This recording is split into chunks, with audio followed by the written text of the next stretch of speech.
It's easy to forget about that hunk of metal under your car, but catalytic converter temperature is crucial. Get it wrong, and you're suddenly a character in an engine horror story.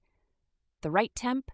That's the secret sauce of clean emissions. Most cats need to hit at least 400 degrees Celsius, about 750 degrees Fahrenheit, before they really start working. That's hotter than lava. Your exhaust has to bring that heat in a matter of minutes. Cold engine starts are the catalytic converter's archenemy. They barely convert anything. People complain about failed emissions tests, and catalytic converter temperature is often why.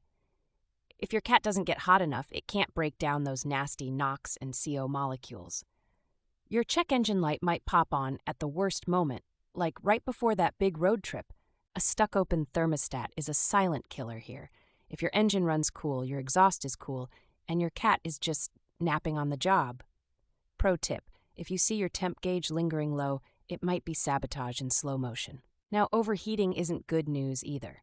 If your cat runs over 1,000 degrees Celsius, almost 1,800 degrees Fahrenheit, that means raw fuel is burning in the converter instead of in the engine. That's the express lane to meltdown and a repair bill you'll remember for years. One way to monitor things is with an infrared gun. A $30 temp gun at the auto parts store can tell you if the inlet pipe is too cold or if the outlet pipe is terrifyingly hot. Compare them. Healthy cats run about 50 to 150 degrees Fahrenheit hotter on the exit. Short trips are notorious for cat problems. If you only drive 5 minutes to the store and back, your converter never warms up, and residues start to clog things up. City driving is rough on these parts. Ask anyone in Portland who commutes daily in stop-and-go traffic. Every modern car after 1996 uses an O2 sensor before and after the cat. If your after-cat sensor shows the same reading as the pre-cat, congratulations, your cat's temperature is too low, or it just isn't working.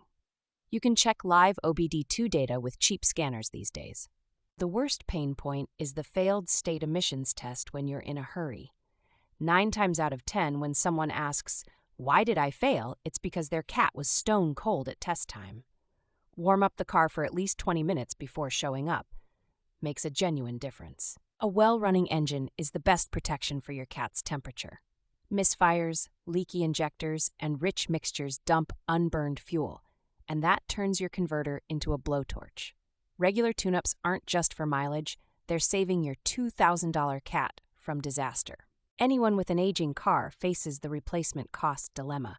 Cats are loaded with precious metals, and thieves know it, but neglecting that vital temperature range burns them up from the inside. Seriously, 6 minutes too hot, and you might as well set your money on fire. You asked about pro tips. I always keep an eye, or sometimes a pinky, on the tailpipe after driving. Hot but not scalding usually means the cat's living its best life. If it's cool, your converter might be dead weight, and your wallet should start sweating in sympathy.